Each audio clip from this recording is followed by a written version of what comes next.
What it do, Dream Team? Welcome back to the channel. Here we are with another reaction video. In this one, we have the extent of the problem they don't let you see. We have Tommy Robinson. I just watched the video with Russell Brand talking about what's happening in the UK. And then he in the video, he said to kind of check this one out, get to listen to Tommy Robinson and see exactly what he's talking about and exactly what's happening with these riots. I guess he's the leader of the far right over there. And so I want to hear what's going on. I have no idea what's happening. So hopefully this interview sheds some light. Before we dive in, if you happen to enjoy it, please don't forget to subscribe, give the video a thumbs up, and don't be afraid to request a video that you would like me to react to. You can do that on Patreon by subscribing and requesting. You can do that right here in the comment section or in the description section. There's a link where I take free as well as premium requests. I started my activism in 2009. Yeah. Okay. So I'll give a brief history to my work. Yeah, do that. I was born in Luton in 1982. Luton's a town that's 30 miles north of London. When I was born in 1982, there was one mosque. There's now 45 mosques. Okay. How big is Luton? It's 200,000 population. And how many mosques? 45.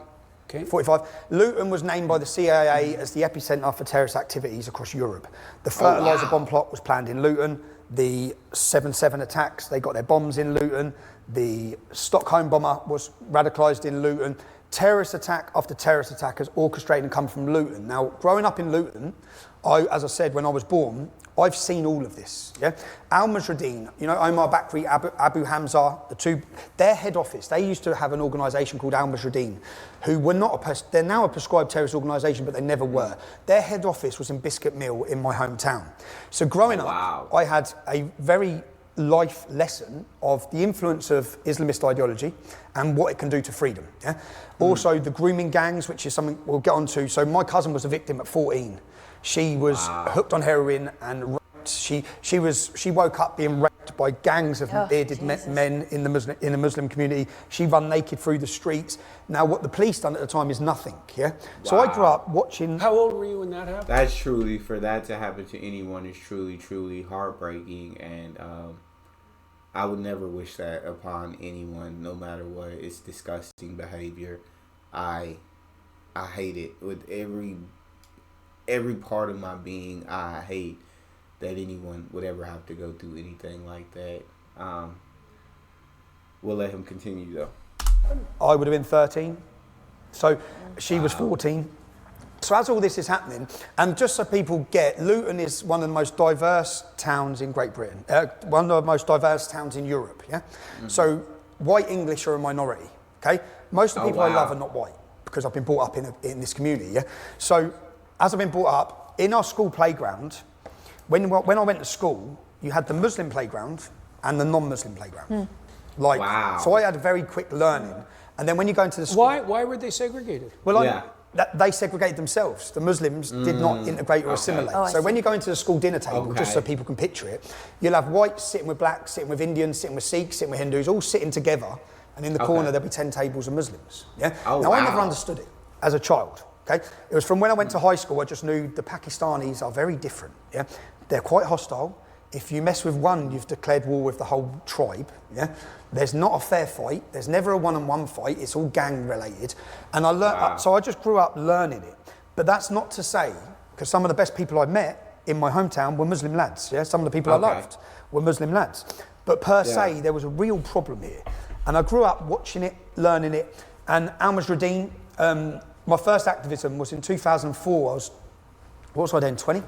2004, I organised a protest, and this group, do you remember the Beslan School Massacre? So Beslan School Massacre was Chechnya. So it sounds like what he's saying is, I am only going off this video, I'm objective, I don't know exactly what's happening, I'm here to learn. And so, this is how he feels about the situation. So I'm just going off of that in this video. So what he's saying is, it sounds like, Islamist ideology, where he grew up, I guess it was an assault to freedoms, or he saw the danger of it being that.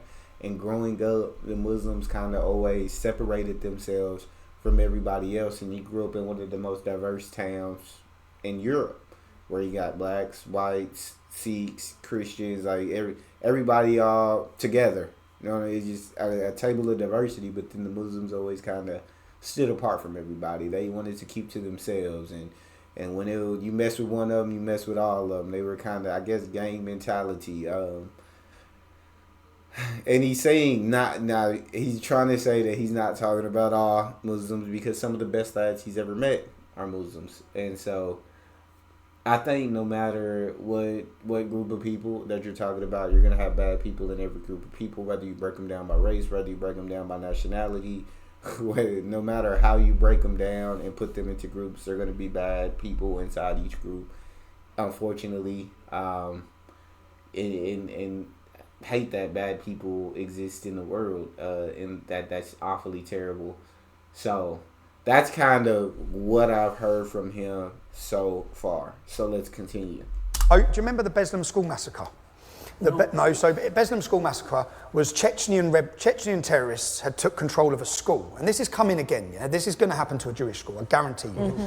They took control of a school, and I was probably 2019 or something. That was where? This was in Chechnya in Russia. Yeah, okay, I remember the story. And what happened was, the parents were all outside the school, and all the Muslim jihadists are inside the school with their pupils, with their children. Mm. And then they start butchering them and killing them. And I remember watching the parents drop to their knees and they're screaming, yeah? And I remember watching it thinking, what is this? This isn't one man that's gone in and done this. This is a whole group of people. So what, and then I had to understand what brings someone to do that. And 2 weeks later, I saw an interview in a chicken shop in my hometown of Luton with a man called Saif al-Islam, which translates as Sword of Islam. He was second in command of Al-Mujahideen, the group, yeah, whose head office is in my town. And I saw him saying an attack like that would be justified in a British school. And that was my wake-up. I said, who's this man?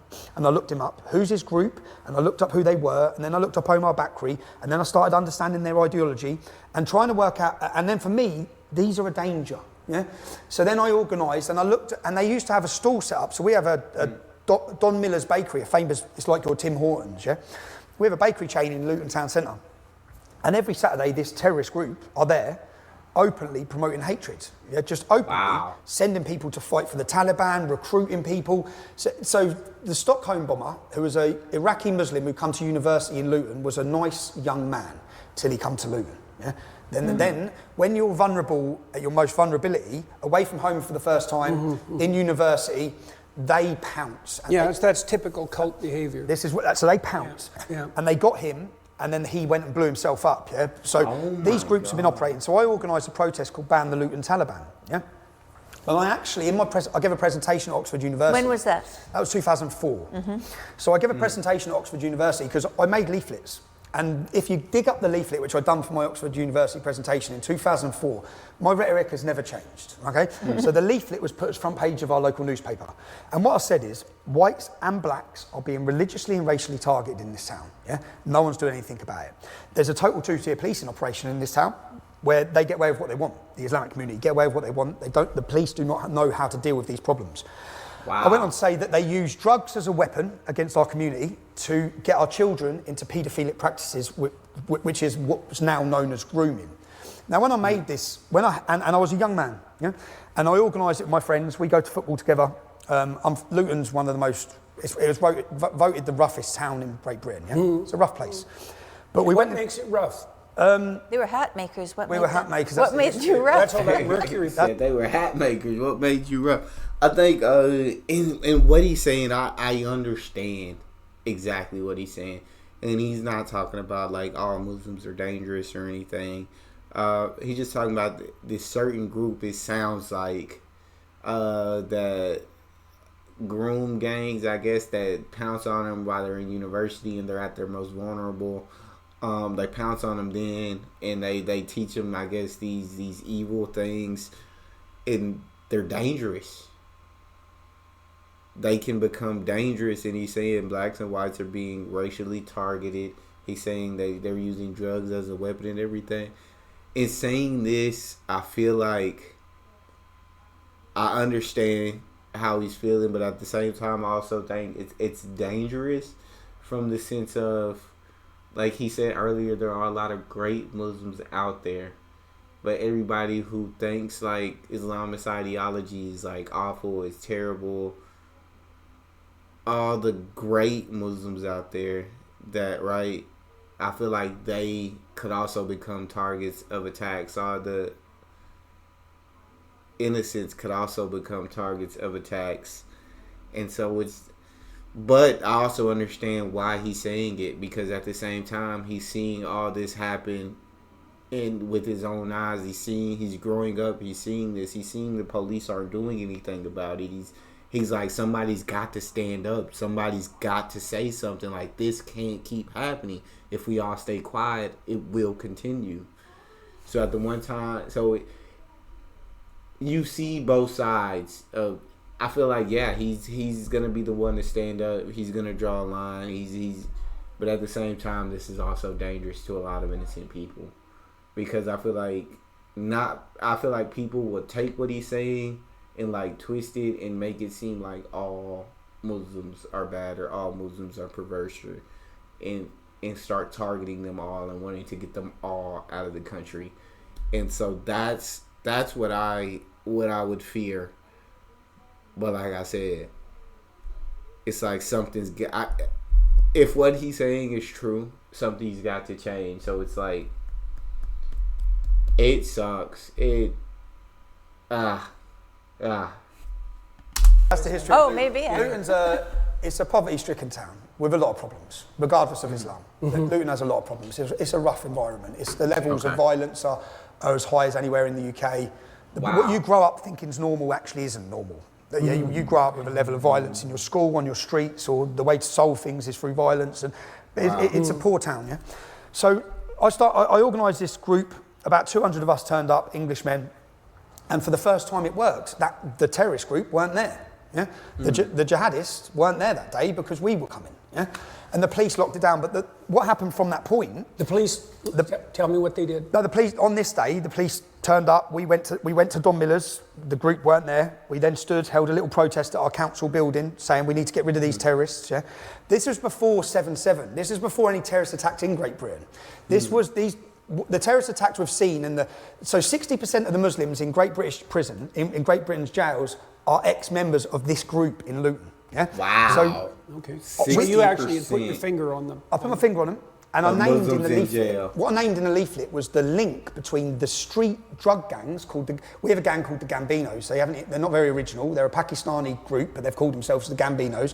And 4 years later, the national newspaper. So in 2004, I named them in my leaflet, and say we've had enough of the gangs with their heroin, and we've had enough of the jihadists all combining. And what happened after this was I was targeted by the gangs, not by the jihadists, by the street level drug gangs who were drinking alcohol, gambling. They're not religious. They're just out pumping heroin and controlling the streets and prostitution. I was targeted by them. Now, years later, the national newspapers run a link showing the link between the Gambinos, they name them, and terrorists. They work alongside each other. And at the time, the Luton Islamic Centre, which is the main mosque of Luton, the main Salafist mosque of Luton, yeah, it's the old synagogue, ironically, before the Jews were driven out. It's the old synagogue, it's now... Oh, really? Yeah, convenient, but Kadir Bask was the leader of this mosque. Now, at the time, I then started looking at this mosque, because my friends who were Muslim had said, bruv, that's the problem. In this town, that's the problem, yeah?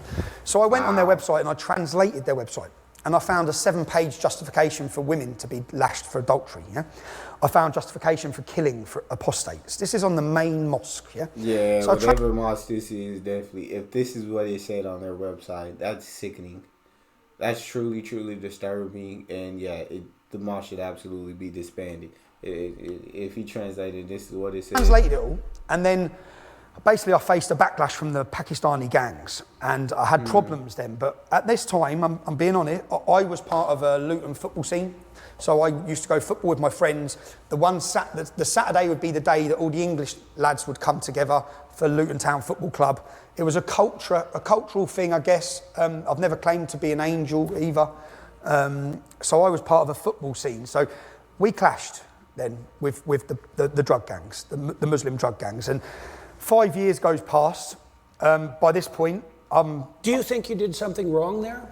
No, I didn't do anything. I stood up against them. Stood up against them, and at times, so I knew those gangs because we're all the same age. I went to school with them. Yeah, stood up against them, and I remember when they were getting with one of my friend's little sisters, and I rang the family and said, "Do not let her near them.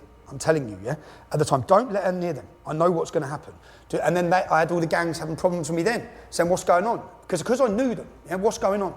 I said, "You're not doing to her what you do. I know the family. It's not happening, lads." Yeah.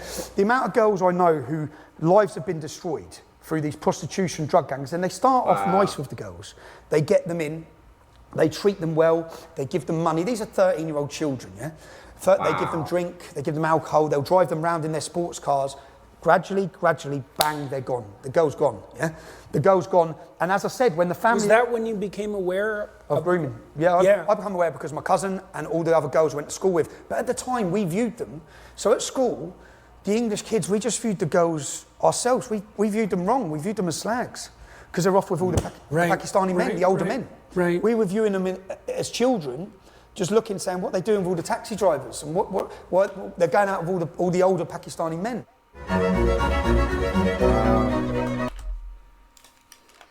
I can only go out this video alone. What he say? It sounds scary for a group like that to exist, for a gang like that to exist. It sounds awfully scary. If that's truly what they're doing,